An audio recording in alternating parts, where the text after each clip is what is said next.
What's up, my fellow lords of gaming, and welcome back to another episode of Marvel Future Fight. Today we're jumping in with the Gamora and Groot Guardians of the Galaxy 2 update for our V900 patch. Let's take a look at it. We're going to start out here with Gamora because I think she was the more interesting of the lot in terms of what we were going to get, because she was the tier 4 character. So really hard sell on the uniform, especially when you compare it to the uniform she previously had for the Infinity Wars Requiem Gamora. I think this uniform just had a whole lot more pop and pizzazz to it going on. It seems like overall, like if you were to look at the uniform and just judge it as if though it was a uniform, it's very flat. You know, like the sword looks very flat. It looks like a slither of just, you know, there's no depth to the blade or anything like that. The boots look pretty decent on her, and like I think the face looks good because you pretty much get the Zoe Saldana kind of look on the face or whatever. But realistically, uniform on a whole, like even the blade on her side, the little knife, like it just looks flat compared to, you know, the previous uniform that you had in Requiem.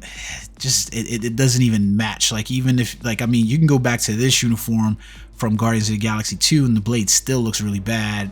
Bad blades.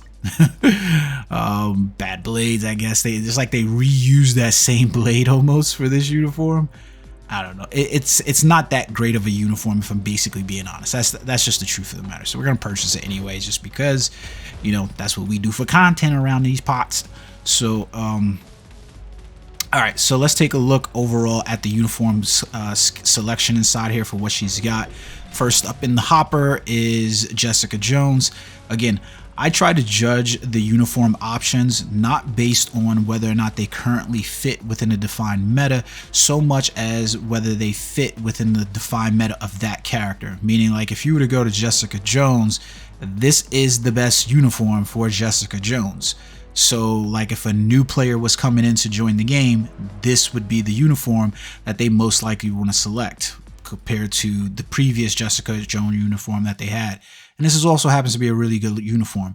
Is this uniform any type of meta defining, like gonna put Jessica Jones in any way, shape, or form inside of the meta of the game? No, it's not, but it is the best uniform for her. So I don't find any problem with that uniform overall. It's a good uniform for Jessica Jones. It's the reason why I will constantly, you know, say to the player base, it's the reason why we need a transmog system, right? Because the transmog system, I think, would help enrich the game.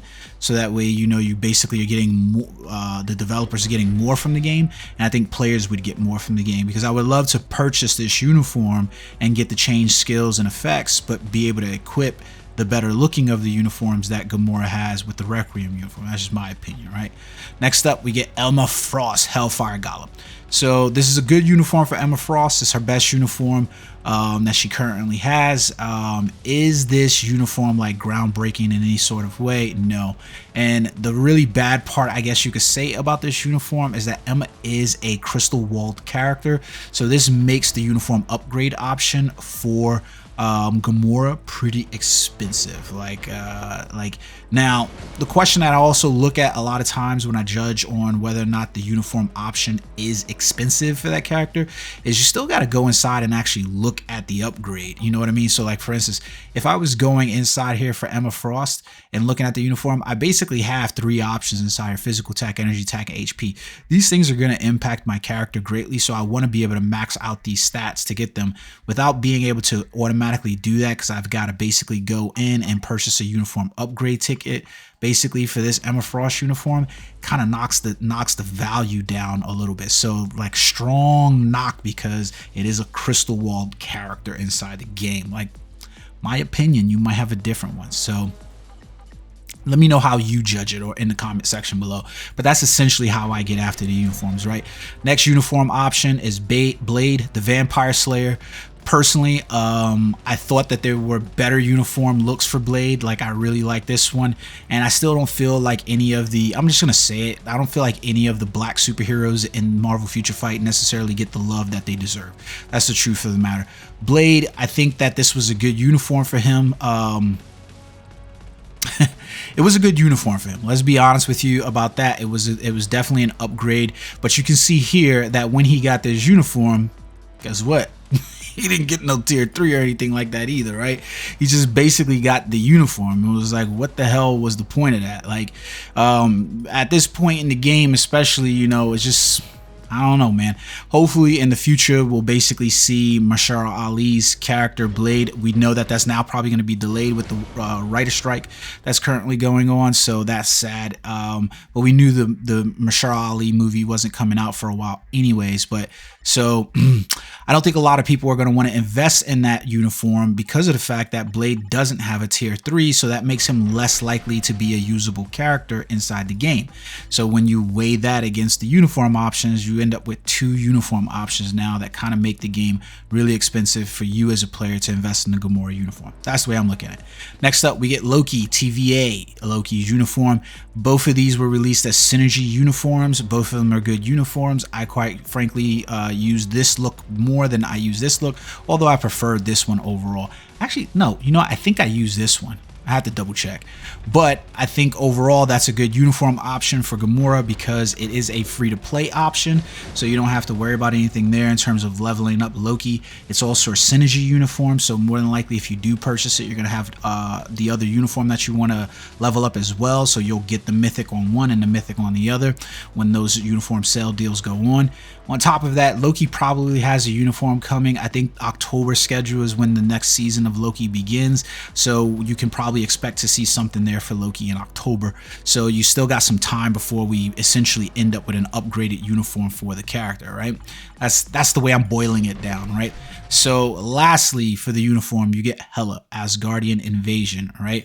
So I think that this is a good uniform for the character. Hela happens to have a really good artifact as well. So in terms of looking at that uniform option, it's also free to play. Inside there, Hela is I think she has a tier 3 on this character as well. So like it's not a bad uniform for Hela overall, right? I think this is a good one. Like, you know, no complaints there necessarily for that character. So out of those characters, the one that I feel the most like, you know, like what the hell, why did they put that uniform in there, is essentially the Blade uniform, right? So like, oh, Blade did get his tier 3. When did I miss out on that? And I tier 3'd him, so never mind that. I guess, yeah, me in my head about it, right? So never mind about that. I'm probably still thinking of Black Panther and Shuri. I'm not going to delete that out because it's how I feel about the game. But so those are the uniform options overall you get for Gamora. Are they good uniform options? Are they bad uniform options? Weighted value there, right? Like you basically end up with a heavy free-to-play, a heavy pay to play option in the crystal for and then 4. So I don't think the options are too bad. You basically end up, depending on how you feel about it, 4 out of 5 good options or 3 out of 5 good options. To me, that's a good uniform. I'm not gonna complain about that at all, you know what I mean? So let's go look at the speed uniform for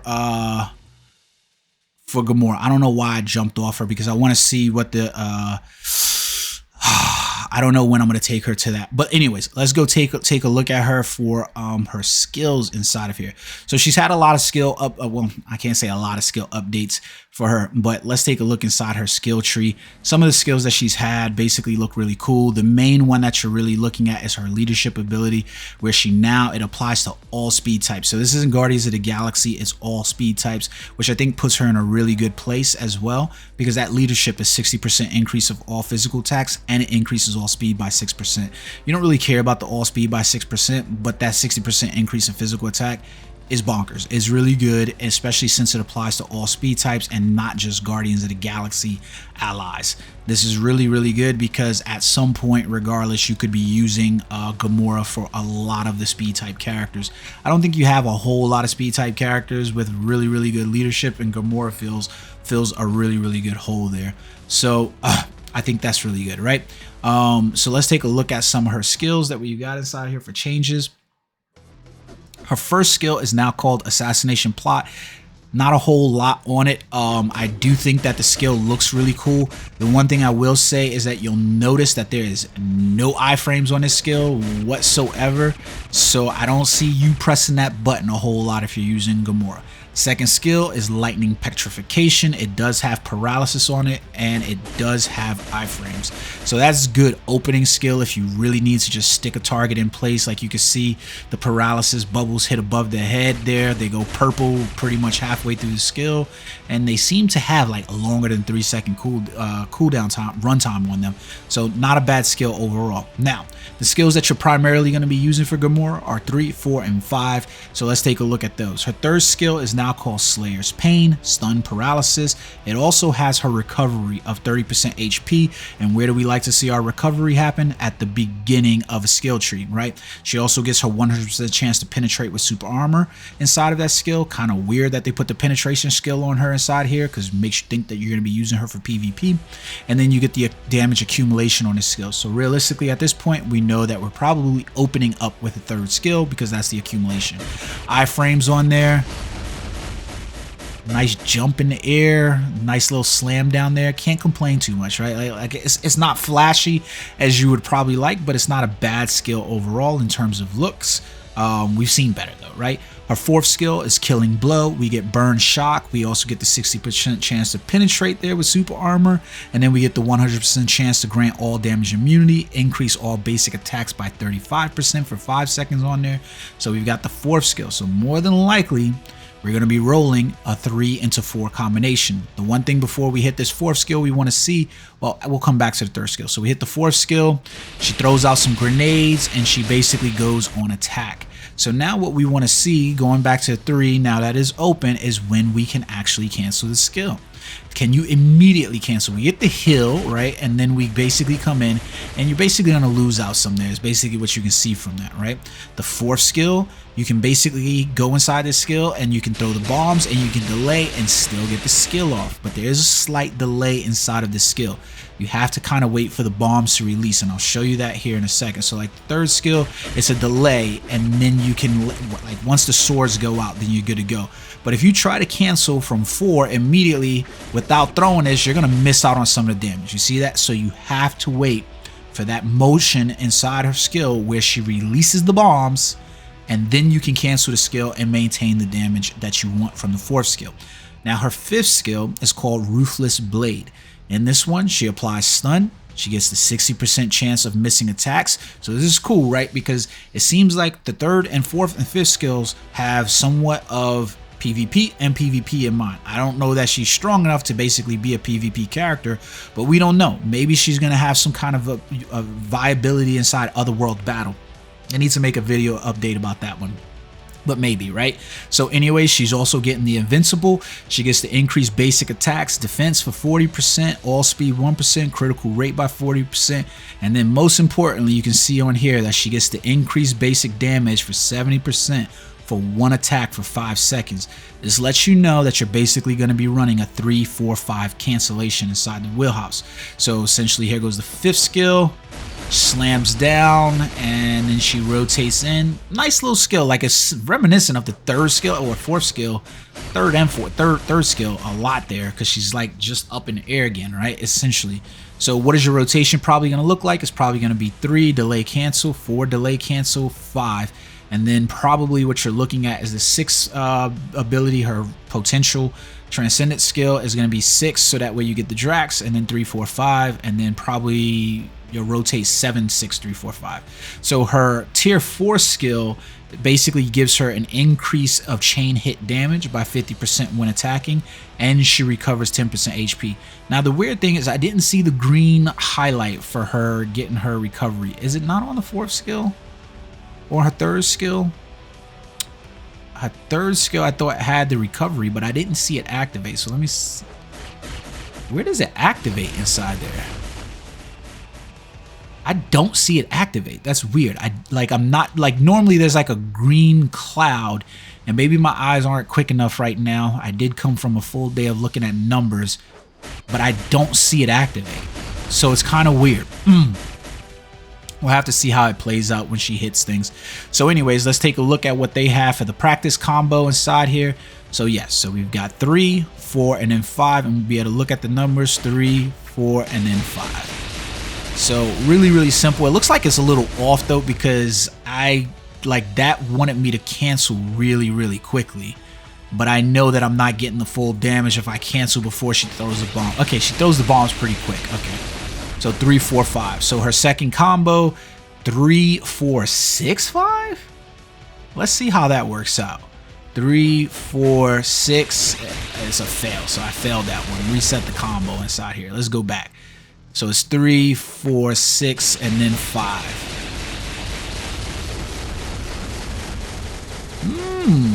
Okay, I thought it was gonna be 6, 3, 4, 5 is what it was gonna be, but okay. So 3, 4, 6, and then 5. Let me see. What is her skill up on her 6th one? Gotta see what that looks like. Why is it not showing me what the skill is? I can't remember what her 6th skill is. So then on the final, we get the 7, 3, 4, 6, 5. So it's just 7, 3, 4, 6, and then 5. I mean, as long as you're getting the uptime from the potential skill, I guess that's one way to throw it in there, because you do want that 70% from the skill, from her 5th skill for that one attack to increase the damage. So again, play around with that. Maybe an easier rotation would just be 7, 6, 3, 4, 5, or you just go with the rotation as they intended, and it's just 7, 3, 4, 6, 5. Both rotations don't look bad to me at all, so I'm not going to complain about it, right? So we'll end the practice there. I think that Gamora is a really, really cool character. So it's going to be one of those things in terms of building. Now, remember that Gamora, so this was her 6th skill. Let's take a look at that awakening. So she gets snare, paralysis, decrease all base. Aha. So that's why, essentially. Okay, so I can see that why now. So I can see why they're going set 3, 4, 6, and then 5. So remember, we get the all defense down that's over here that lasts for 10 seconds. So that's 50% down. She also gets the crit rate, crit damage bonus. Most people are going to be capped out anyways. The ignore target's dodge rate by 70% activates for 10 seconds here.